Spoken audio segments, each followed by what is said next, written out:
नमस्कार दोस्तों।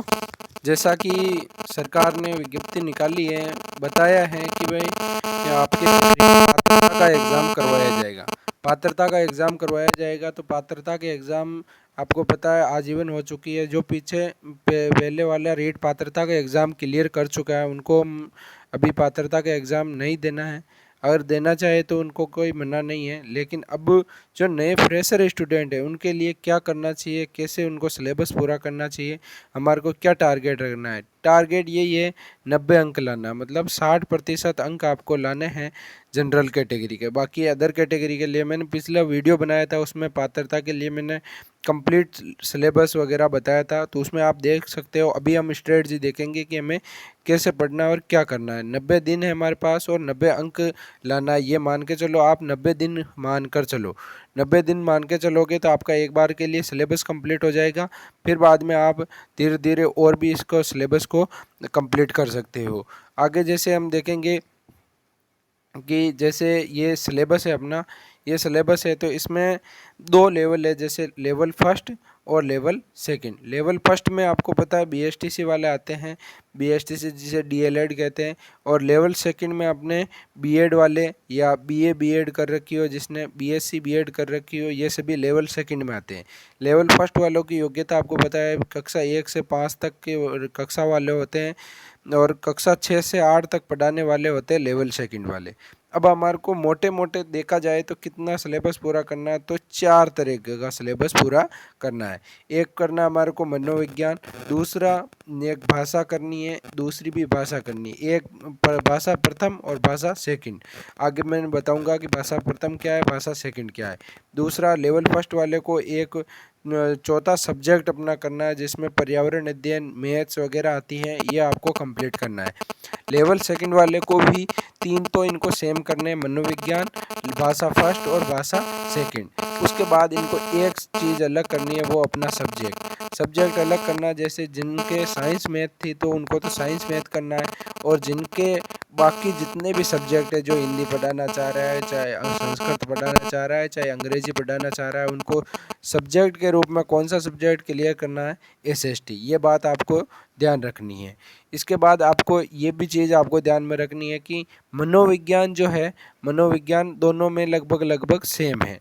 तो मनोविज्ञान, भाषा फर्स्ट और भाषा सेकंड, अब इनमें आपको चॉइस करनी है। मैंने पिछले वीडियो में भी बताया था, आप चाहो तो डिस्क्रिप्शन में मैं लिंक डाल दूंगा, आप वहाँ जाके देख सकते हो कि भाषा फर्स्ट कौन सी है और भाषा सेकंड कौन सी है, हमें कौन सी चॉइस करनी है। ये आपको अभी से ही चॉइस करनी है, तब जाके आपको पता चलेगा कि हमें कौन सी भाषा पढ़नी है। और आपको अब समय सारणी आपको क्या रखनी चाहिए इसके लिए, जैसे आगे मैंने देखा है, लिखा है, जैसे क्या रखें आप पढ़ने का समय। वैसे पढ़ने का कोई समय नहीं है, लेकिन मोटा मोटा मैं आइडिया दूं तो जिस प्रकार 4 हमारे प्रमुखतः सब्जेक्ट हैं, 4 सब्जेक्ट को हमारे को दिन भर में पढ़ना है। ऐसा नहीं है कि एक दिन मनोविज्ञान, एक दिन भाषा, एक दिन दूसरी भाषा, ऐसा आपको नहीं पढ़ना है। क्यों नहीं पढ़ना है, इसका कारण ये है कि ये एक पात्रता एग्ज़ाम है। पात्रता एग्ज़ाम के पढ़ने की अलग आपने स्ट्रेटजी रखनी है, और मेन एग्ज़ाम के पढ़ने की स्ट्रेटजी अलग रखनी है, क्योंकि हमारे को मेन एग्ज़ाम में और क्वालिफ़िकेशन और चाहिए, और उनमें अलग सी स्ट्रेटजी चाहिए, क्योंकि उसमें आपको नौकरी मिलने वाली होती है, उसमें समय भी ज़्यादा लगता है, हर चीज़ उसमें ज़्यादा लगती है। लेकिन इसमें आपको उतना समय नहीं लगाना है, इसमें आपको पात्रता क्लियर करनी है, और इसी पात्रता को क्लियर करके आपको 3rd ग्रेड का एग्ज़ाम दे के आपको टीचर बनना है। तो इसमें आपको एक चीज़ आपको विशेष ध्यान रखनी है, अपने को मोटे मोटे रूप में कितने सब्जेक्ट पढ़ने हैं, 4। अब 4 सब्जेक्ट दोनों ही लेवल में, जैसे मनोविज्ञान सेम है, उसके बाद एक भाषा फर्स्ट चॉइस करनी है, एक भाषा सेकंड चॉइस करनी है। भाषा फर्स्ट जो चॉइस करते हैं वही भाषा सेकंड नहीं करनी, उससे अलग करनी। जैसे भाषा फर्स्ट में हिंदी कर ली तो भाषा सेकंड में अंग्रेजी या संस्कृत करनी होगी। अब आपको भाषा फर्स्ट, बहुत से हिंदी माध्यम के स्टूडेंट है तो हिंदी तो भाषा फर्स्ट रखते हैं, लेकिन भाषा सेकंड कौन सी रखनी है ये आपको अभी से ही चॉइस करनी है कि इंग्लिश रखें या आप संस्कृत रखना चाहें। जो भी रखना चाहे वो अभी से डिसाइड करना, तब जाके आप उस सब्जेक्ट सब्जेक्ट को क्लियर कर पाओगे। उसके बाद सब्जेक्ट के रूप में क्या पढ़ना है, तो लेवल फर्स्ट वालों को तो मैंने पीछे बता दिया है कि ईवीएस जो पर्यावरण अध्ययन है वो पढ़नी है और मैथ्स पढ़नी है। उसके बाद साइंस मैथ वालों को पढ़नी है एसएसटी, जितने भी लैंग्वेज वाले टीचर हैं और सामाजिक विज्ञान वाले टीचर हैं उनको एसएसटी पढ़नी है। उसके बाद समय क्या रखना है, वैसे पढ़ने का कोई समय नहीं होता है, आप जब मन करे पढ़ सकते हो, लेकिन अपने को ये एग्ज़ाम पात्रता एग्ज़ाम क्लियर करना है तो मिनिमम अब माने तो इसको 4 दिन को 4 भागों में तो आपको बांट के पढ़ना ही है, क्योंकि ये एक पात्रता एग्ज़ाम है, इसको अलग तरीके से आपको अप्रोच करना है। तो मनोविज्ञान जो है आपको दिन में सुबह का समय मनोविज्ञान का रख लेना, 1 से 2 घंटे 1.5 घंटे आपको मनोविज्ञान पढ़नी है। मनोविज्ञान क्यों इतना जोर दे रहा हूँ, वो 2 से ऊपर भी जाओ तो भी चलेगा, क्योंकि मनोविज्ञान हर टीचर के एग्ज़ाम में आती है और मेन एग्ज़ाम भी दोगे तो उसमें मनोविज्ञान आना बहुत ज़रूरी है। उसके बाद मनोविज्ञान कहाँ काम आएगी, तो भाषा फर्स्ट की शिक्षण विधियाँ आती है 15 नंबर की, उसमें मनोविज्ञान काम आएगी। भाषा सेकंड की 15 नंबर की मनोविज्ञान आएगी। जैसे 30 क्वेश्चन तो आपके मनोविज्ञान के हो गए, फिर बाद में 15 क्वेश्चन शिक्षण विधियों के भाषा फर्स्ट, 15 क्वेश्चन शिक्षण विधियों के भाषा सेकंड।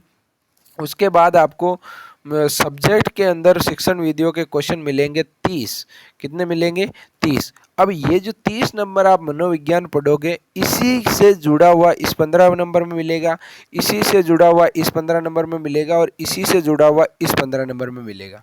इस प्रकार ये जो मनोविज्ञान है इसका वेटेज आपके 30 नंबर से बढ़ाकर कितने नंबर तक हो जाएगा, लगभग 50 नंबर तक हो जाएगा। अब आप मनोविज्ञान अगर आपके कंप्लीट हैं तो उसी के साथ आपके शिक्षण विधियाँ कंप्लीट हो जाएगी। शिक्षण विधियाँ अगर कंप्लीट हैं तो आपके सब्जेक्ट अगर थोड़ा बहुत भी आ रहा है तो भी आप पात्रता का एग्ज़ाम क्वालिफाई कर लोगे। उसके बाद एक आपको ध्यान रखना है, निश्चित समय पर पढ़ना है और निश्चित समय के साथ आपका स्थान निश्चित होना चाहिए। उससे क्या आपकी एक बॉन्डिंग हो जाती है कि हमारे को ये पढ़नी है, ऐसा नहीं है छत पे घूम रहे पढ़ रहे, नहीं, आप स्थान पर बैठिए। और तीसरी बात आपको ध्यान रखनी है, अगर मोटा मोटा आइडिया लेवल एक बार अगर आपको सिलेबस परिचित हो जावे आप कि जैसे साइंस मैथ अगर आपने पढ़ी है, साइंस मैथ क्योंकि ग्रेजुएशन करके आए, भाषा में आपको शिक्षण विधियाँ और मनोविज्ञान का परिचय हो जावे, अगर एक बार सिलेबस लगभग मोटा मोटा कंप्लीट हो जावे, ऐसा नहीं कि न कि बिल्कुल ही मतलब याद ही होवे, ऐसा नहीं, अगर मोटा मोटा आपको थोड़ा बहुत अगर कंप्लीट हो जावे तो आपको क्या करना है, टेस्ट देना है। और टेस्ट ऐसे नहीं देने जो कोचिंग वाले दे रहे, नहीं, वो ऐसे टॉपिक वाइज टेस्ट नहीं देने, आपको देने full length test. Full length test क्यों देने हैं, क्योंकि इससे आपको पूरा सिलेबस रोजाना रिवीजन होगा। तो आपको लास्ट के महीने, जैसे अगर ये जनवरी में करवावे तो आपको क्या करना है, जैसे अक्टूबर अभी चल रहा है, अक्टूबर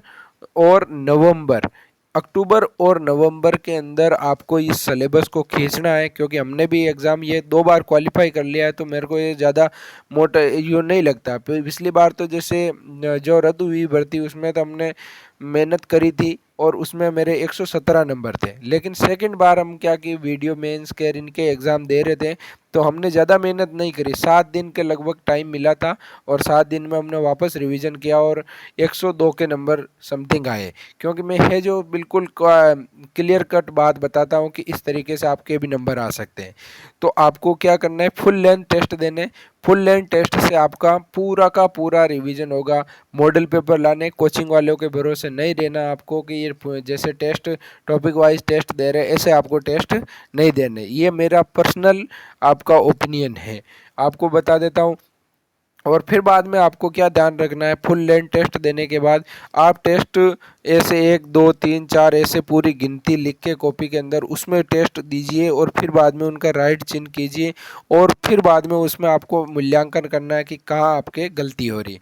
तो आपको क्या क्या ध्यान रखना है, मनोविज्ञान पढ़ना है 1 से 2 घंटे 2.5 घंटे तक मनोविज्ञान, फिर बाद में आपको भाषा फर्स्ट पढ़ लेनी है और भाषा फर्स्ट पढ़ने के बाद दिन भर आपको अपना सब्जेक्ट पढ़ना चाहिए, पर्यावरण अध्ययन मैथ है ये पढ़नी है। मैथ्स वालों का थोड़ा एक अलग सा आइडिया मैं आगे बताऊंगा। और भाषा सेकंड को आपको शाम को पढ़ लेनी है, तो दोनों भाषा नहीं तो मिक्स होगी। और बीच में आप दिन भर में सब्जेक्ट पढ़ते रहना, घूमते रहना, सब्जेक्ट पढ़ते रहना। लाइब्रेरी में बैठे हो तो पानी पीते रहो, सब्जेक्ट पढ़ते रहो, दिन भर सब्जेक्ट पढ़ो। और शाम को जब आप खाना वाना खाओ, फिर बाद में आप एक भाषा को और कंप्लीट करके सो जाओ। फिक्स आपको सोने का भी समय रखना है। ऐसा नहीं है पढ़ाई पढ़ाई पढ़ाई, नहीं, आपको सोने का भी समय रखना है, तब जाके आप इस एग्ज़ाम में लंबे समय तक टिक पाओगे। क्योंकि टीचर का एग्ज़ाम है, लंबे समय तक भर्तियाँ अटकी रहती हैं। तो आपको ये चीज़ें ध्यान रखनी है। कैसा सिलेबस है, सिलेबस के लिए मैंने पहले वीडियो बना दिया है।